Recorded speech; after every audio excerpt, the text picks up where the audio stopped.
بسم اللہ الرحمن الرحیم۔ السلام علیکم عزیز طلباء و طالبات، کلاس دہم، کیسے ہیں آپ سب لوگ؟ ہمارے آج کے سبق کا عنوان ہے صبر و شکر اور ہماری انفرادی و اجتماعی زندگی۔ سب سے پہلے سبق کی تمہید ہے۔ صبر و شکر ایک مسلمان کے ایسے اوصاف ہیں جو ایمان کے کامل ہونے کی دلیل ہیں۔ ان کے ذریعے انسان رنج و راحت اور خوشحالی و تنگ دستی میں ایسا طرز عمل اختیار کرتا ہے جو ایمان کے مطابق ہوتا ہے اور اللہ تعالیٰ کو پسند ہوتا ہے۔ دنیا کی زندگی میں انسان کو جو حالات پیش آتے ہیں وہ بعض اوقات اس کے لیے خوشگوار اور بعض اوقات تکلیف دہ ہوتے ہیں۔ ان دونوں صورتوں میں ایک مومن کو جو مثبت رویہ اختیار کرنا چاہیے وہ صبر و شکر کا رویہ ہے۔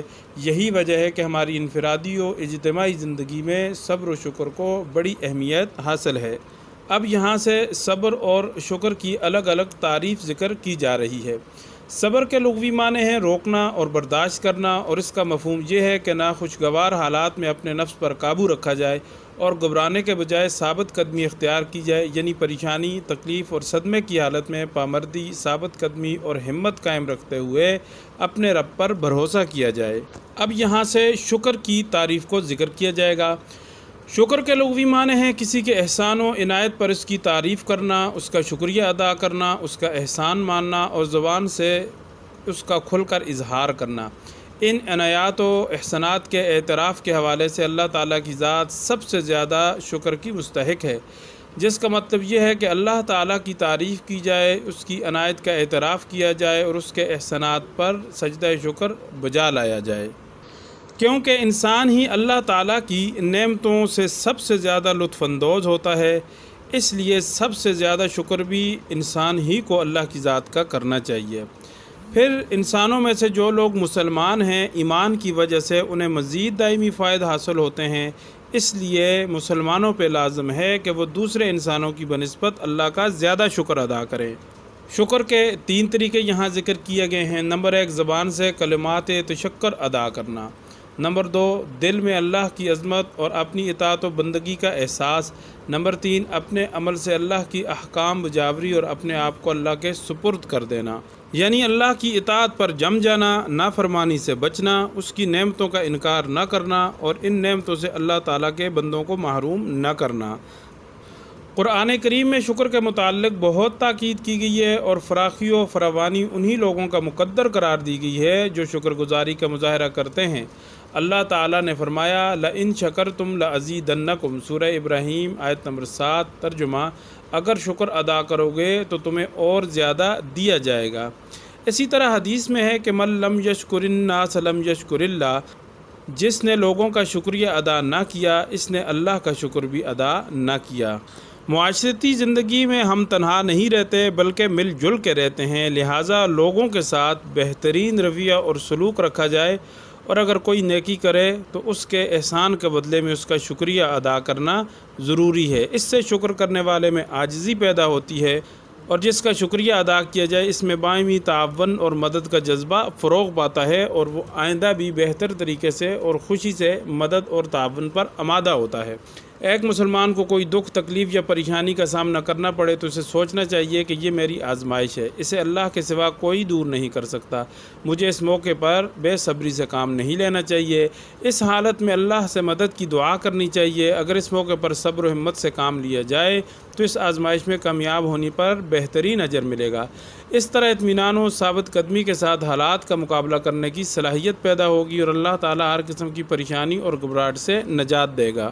یہاں سے آگے صبر کے نتائج بیان ہو رہے ہیں۔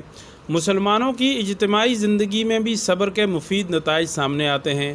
قوم پر جب کوئی مصیبت یا برا وقت آ جائے تو اس کا مقابلہ صرف ہمت اور صبر سے ہی کیا جا سکتا ہے۔ اگر ان حالات میں افراتفری، بد نظمی، مایوسی اور بے عملی کا مظاہرہ کیا جائے تو قومیں تباہ ہو جاتی ہیں۔ ایسی قومیں یہ ثابت کرتی ہیں کہ وہ آزمائش میں پورا اترنے کی صلاحیت نہیں رکھتیں، اور عالمی برادری میں انہیں ایک باعزت مقام حاصل کرنے کا کوئی حق نہیں، کیونکہ اللہ تعالیٰ کی تائید و نصرت انہی کو حاصل ہوتی ہے جو صبر کا دامن ہاتھ سے نہیں جانے دیتے۔ قرآن کریم میں ارشاد ہے ان اللہ مع الصابرین، بے شک اللہ تعالیٰ صبر کرنے والوں کے ساتھ ہے۔ قرآن کریم میں اللہ تعالیٰ نے حضرت ایوب علیہ السلام کو صبر کرنے کا حکم دیا، فرمایا فَاصْبِرْ لِحُکْمِ رَبِّكَ پس آپ اپنے رب کے حکم سے صبر کیجئے۔ حضرت ایوب علیہ السلام نے صبر کا اعلیٰ مظاہرہ کیا، لہٰذا حضرت ایوب علیہ السلام کو اللہ تعالیٰ نے ان کے صبر و استقامت کی بنا پر نعم العبد یعنی بہت اچھا بندہ قرار دیا۔ قرآن کریم کی سورہ احقاف آیت نمبر 35 میں صبر کو اللہ تعالیٰ نے بڑے حوصلے والے رسولوں کی سنت قرار دیا ہے۔ دنیا اور آخرت میں حقیقی کامیابی کی خوشخبری کے حقدار وہی افراد ہیں جو صبر اختیار کریں۔ چنانچہ فرمایا وَبَشِّرِ الصَّابِرِينَ، ترجمہ اور صبر کرنے والوں کو خوشخبری سنا دیجیے، سورہ بقرہ آیت نمبر 155 پارہ نمبر 2۔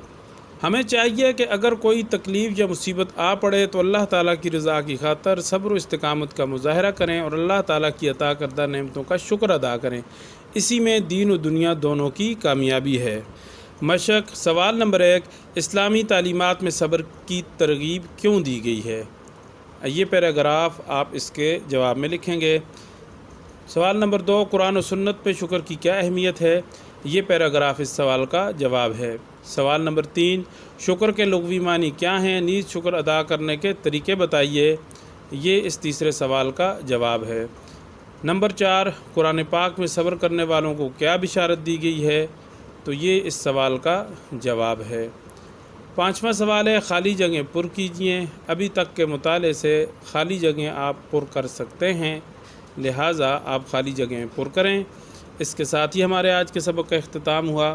ہمارے چینل کو سبسکرائب کریں، ہماری ویڈیو کو لائک کریں، کومنٹس میں اپنی رائے کا اظہار کریں، دوستوں کے ساتھ اس ویڈیو کو شیئر کریں اور ہمیں اگلے سبق تک کے لیے دیجیے اجازت۔ اللہ حافظ۔